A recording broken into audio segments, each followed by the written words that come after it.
All right, welcome back. We are here to talk about this Starfall Saber. This came as one of two from this particular client, so I'll be recording those at the same time. A quick note about all of the fonts and programming. It's going to be very similar across the two, so I'll try to keep both of them relatively brief, but there's some interesting features about this. So let's hop down to the table, let's talk about that, and we'll show off everything going on with the chassis, with the install.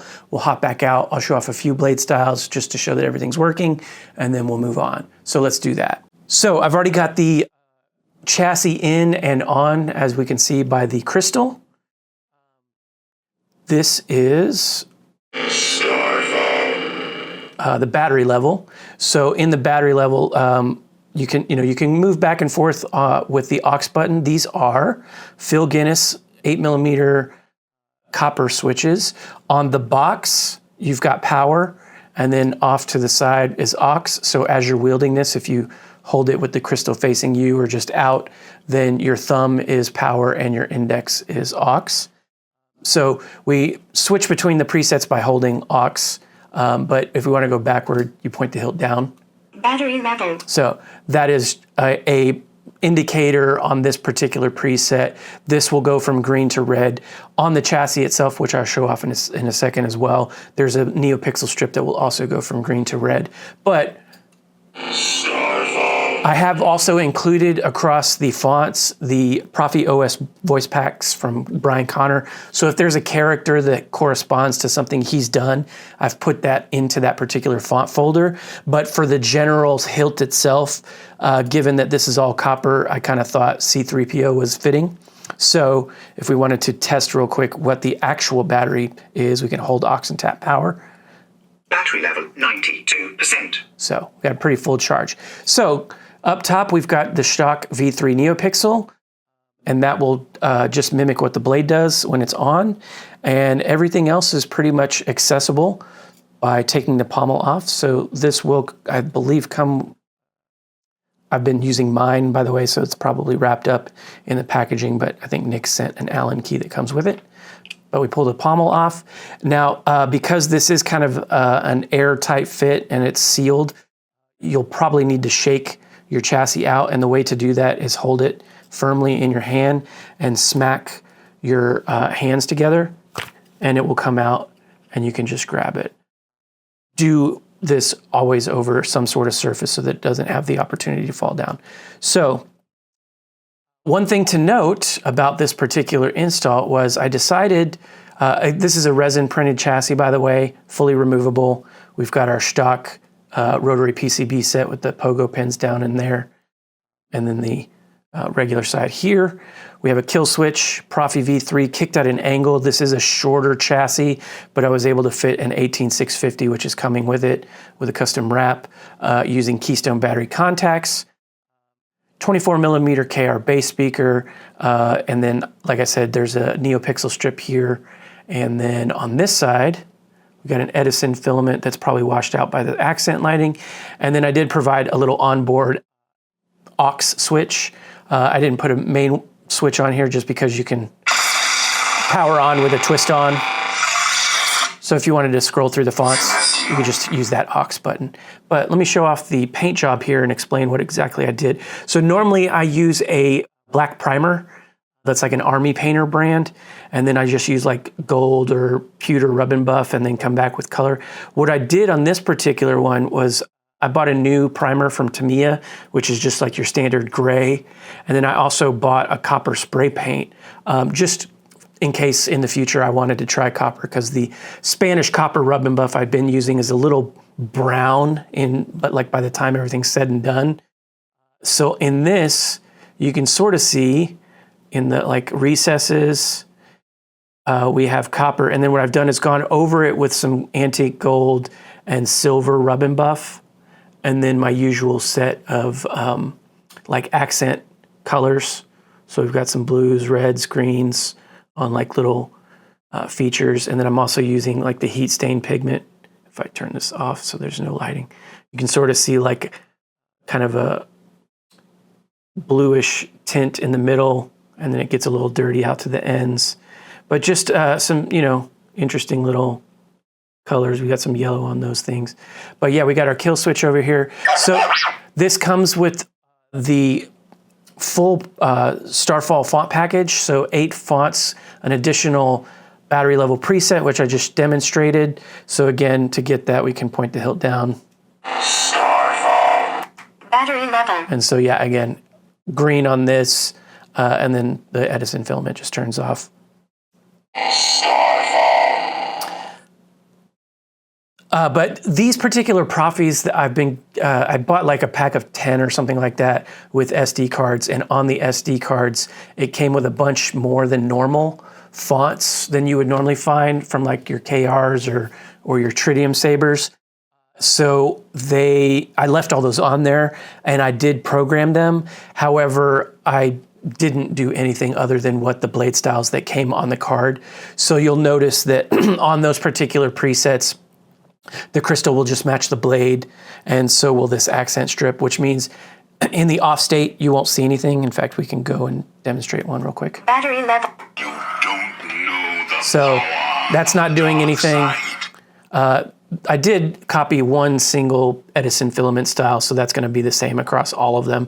But there's quite a bit of fonts, and like I said, I just wanted you to have access to those out of the gate, but I didn't do anything special with the programming. I did a few extra fonts Battery level. with some of my blade styles, which are in the config. So should you want to learn how to do your own thing, there in the config are some extra blade styles, and you can use edit mode. I'm not going to go over that here, but I do want it to make one quick note.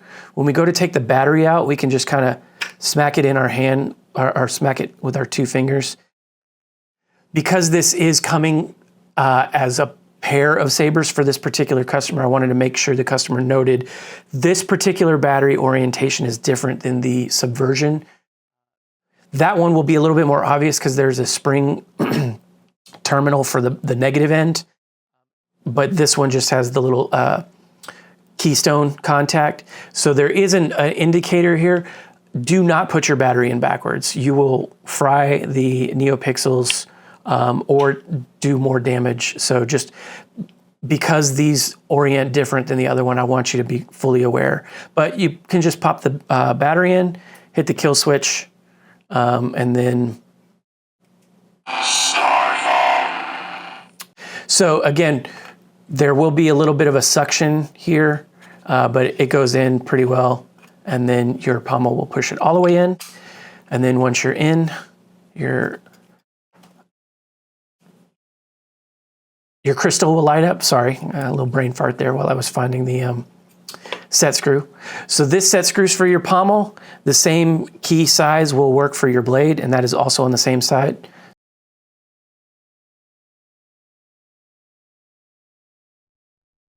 So that's your blade set screw. This takes a 7-inch diameter NeoPixel blade. So let's hop out and show that real quick. So this particular customer mentioned to me that he's going to switch to a 30-inch blade. I don't have one, so I'm going to demo with a KR pixel stick. This is 32, so you'll see the very tip does not fully light up. I have it set for 110 pixels, which should be good for a BTF strip design blade. So if that's too many and you're not seeing enough of your accent stuff light up, you can jump into edit mode, edit settings, edit blade length, and you can go down, and what'll happen is you'll see the tip will light up, and then as you rotate the saber one direction, it'll either tell you maximum blade length or it'll start going down by 1 pixel, and you'll once you see the little white tip, that's your last that's the last pixel. So that being said, we do have gesture on, but if you want to just get into regular mode, we'll hit the power, and again, the power is the one on the box. So here we can see my blade's not fully illuminated, but that's by design because this is a little bit longer, and it's a little bit more densely populated with pixels. But flash on clash. In standard mode, if you want to hold a lockup, you have to hold either aux or power as you clash, and then once you let go, you'll be out of the lockup. However, gesture on, so twist on and thrust on are enabled. And if you use those, you'll get into battle mode, which means for a lockup, you don't have to hold a button if you don't want to. So now we're in battle mode. So if I just clash real quick, engage the lockup, move the saber around a little bit until you pull out from that position, and then you'll get out of your lockup. Now, lockup's also tip effects. So get into melt if we're sideways. And then if we're pointing down, we'll do a drag. I can't demonstrate that here, so, but rest assured that's what's going on there. A couple other things to note real quick. I have, for every preset that I've programmed, designated a soundtrack. The only way to get to that soundtrack is with the hilt pointed upright. And then when the blade is off, you can start it by holding power for 2 seconds. If the blade is on, you can only turn off the track by keeping the hilt upright and then holding for a power for 2 seconds. So demonstrate that real quick. So, and again, can light it up. Track's still gonna play, but to turn it off while the blade's on, you have to be upright. And so we're good. However, in the blade off state, you can get to track player mode if you're in any other orientation. Again, you just hold power for 2 seconds, you'll get a chime. And then as you rotate in one direction, you'll go forward. Rotate the other direction, you'll go backwards. I think it's alphanumerically, and I've got a bunch of tracks loaded up on the common folder, so you can hear it. So if we want to keep playing that one track, hit a power button or the aux button. I'll have a printout of instructions. Those two buttons actually do different things depending on what you do, and it'll either keep playing after it's done or it'll randomly play, or I don't really know all the details, but you can learn what that means. But you can find, like, scroll through if you want to listen to all the tracks. And then, like I said, if you just want to pick that track, hit the power or the aux, and then you can turn it back on. That's track player mode. So, however, when the blade is on, power in any other direction than up is a force or a quote, depending on which preset you're on. I've separated some of the force sounds and the quote sounds on the 2 or 3 Starfall fonts that have, like, sayings. To switch back and forth between force player and quote player, you'll point the hilt down and hold power for 2 seconds.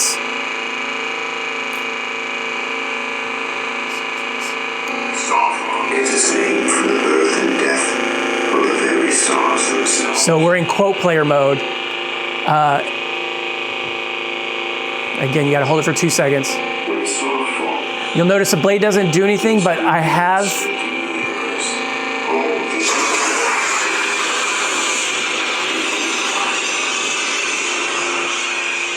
on the force player mode, like an unstable for most of them, and then on one of the other presets it does something a little differently because the blade style is unstable.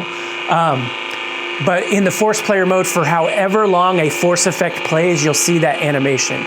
So you'll know you're in quote player or force player if you don't see an animation, or if you do. I'm only telling you all this in case you add fonts in the future and they have quotes. All you have to do is make sure that you name the files correctly, put them in the quote folder, and then you can switch back and forth. And no matter what preset you're on, you can engage quotes or force effect sounds. Hero's Journey. So this one doesn't have quotes. So I'll demonstrate what that force player or that force effect looks like. And hopefully the mic's picking up that sound. And then you saw it like go unstable for a quick second. And again, I've got it so just as long as the sound is playing, it does that, and it doesn't go on too long. I find that timed effects aren't as fun because it'll overtake the blade and you'll be like, well, I don't want an unstable blade style for this particular setup, but it makes it interesting. So yeah, and then the crystal will almost always match the blade color depending on which font you're on. For all the Starfall stuff, I try to keep that consistent, but since we have a off state, all of these will have will have a different off animation, and then when you power up, the blade will look relatively the same color, but the crystal does something different. So we're on Ruin. Ruin has a pre on there. You can sort of see it still kind of humming along, and then it does react to clashes, blaster blocks, and then the same thing goes for the accents on the actual chassis. You'll see those react as well. If you want to change the color on the fly, Reconcile. we'll go to reconcile here. You'll hold aux and tap power. Well, if I actually press these buttons. Just a word of note, these soft switches from Phil Guinness can be a little bit finicky, so you want to make sure you're really pressing them down. I think the aux is a little bit more tricky than the power, but so I get that sound. Red. And then you'll notice Orange, red. I've got Dark the orange. voice pack, Orange. so that's C3PO telling which color you're on. Gold. Yellow. Green, yellow. If you want to go in between colors, you have to hold one of the buttons as you turn. I can never demonstrate that, so I'll let you read up on how to do it. Aquamarine. If you like that color, you'll press power. However, I'm going to revert by pressing aux Revert. and just stay with what I've programmed. And that should reflect in the crystal. Now, if you're on one of the other presets that I haven't done anything, like the default fonts, I have no idea if those will match or not. They should, but if you want to change it, you can, instead of doing color change on the fly, you can also jump into edit mode and get into the nitty-gritty aspects of whether or not you want the blade on color to be something, whether you want the clash color to be something, and yada, yada, yada. Again, I'll have a printout. You can read up on how to do that. But that's color change. There's one preset where that does not apply, and that is Corran Horn. On Corran Horn, because the lore of this particular sound font and saber is that it's a dual phase crystal, it will switch between two predetermined colors. So Nick asked us to program these with like a white blade style, because I believe that's what's described in the book. And then the alternate is like a light purple. So if I demonstrate that real quick, and that's why I also have the crystal be purple on this one while the blade is white. And then they'll flip-flop if you do that. So hold aux, tap power for color change. And I'm sorry for the autofocus, but hopefully you can see that's now purple. If I step up here. And now the crystal is white, so they just flip-flopped. And if it can't tell on screen, but it actually wipes that color into... That is the only preset where it's like that. So again, that's color change on the fly. So that will cover it. Again, your blade retention screw is in the same position as your pommel. So we just undo that a little bit, pull the blade out. And again, this is for a 7/8 blade. So once we're done, I should probably mention, we'll go to... Hello, Master. It's been a while. Okay, so this is one of the fonts, like I said, came with the card, but I did go ahead and do a little bit of programming on it just so you can see some differentiation.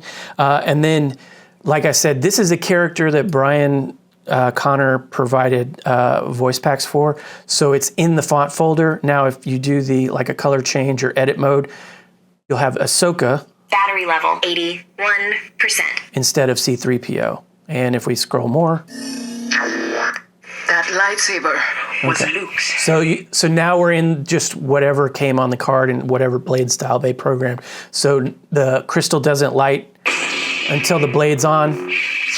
But this one I think has a Luke. Battery level 81%. Oh, maybe not. I am a Jedi, like my father before me. Edit mode. So you hold both buttons in the off state and you get into edit mode. Edit style. Edit color. Edit font. And again, Exit.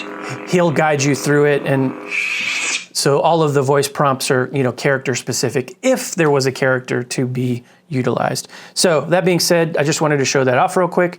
We're going to pull the chassis out. Again, always do this over a surface because sometimes it sticks, sometimes it doesn't. But you're going to bang your hands together until it pops out. Now, If you saw, it almost came all the way out on me. And again, that's just because this is pretty well sealed up with the crystal chamber now. And then I think also there's a little bit of irregularity on the chassis, the way it was oriented during print, so it's not a perfect circle. But we'll hit the kill switch, and if we need to charge the battery, again, we can just tap it against our fingers, and then we're good to charge this. So this is the custom battery wrap. We've got Starfall's logo on one side, and then like a cool little pattern with my initials on it on the other. And again, nipple to nipple, positive, flat side goes to the spring. It may not be apparent that this is a spring, but it's keystone contact. So you just put that in, push it down, and you're good to go. And that's your Sabre. So to the customer, thanks for your patience. I know I've had these in my queue for a while, and you mentioned you'd be in the States in October. So we got this done in time. I'm gonna hang on to these for a while you're kind of going back and forth between cities in Florida there. And then whenever you reach out to me, I'll be ready to ship these two off. So I will be recording the Subversion after this. Hopefully I go a little faster because it's gonna be exactly the same operational details. The only difference is how the install went with that one, because that's a predetermined chassis. So that's it for this one. May the force be with you, and thanks again for watching.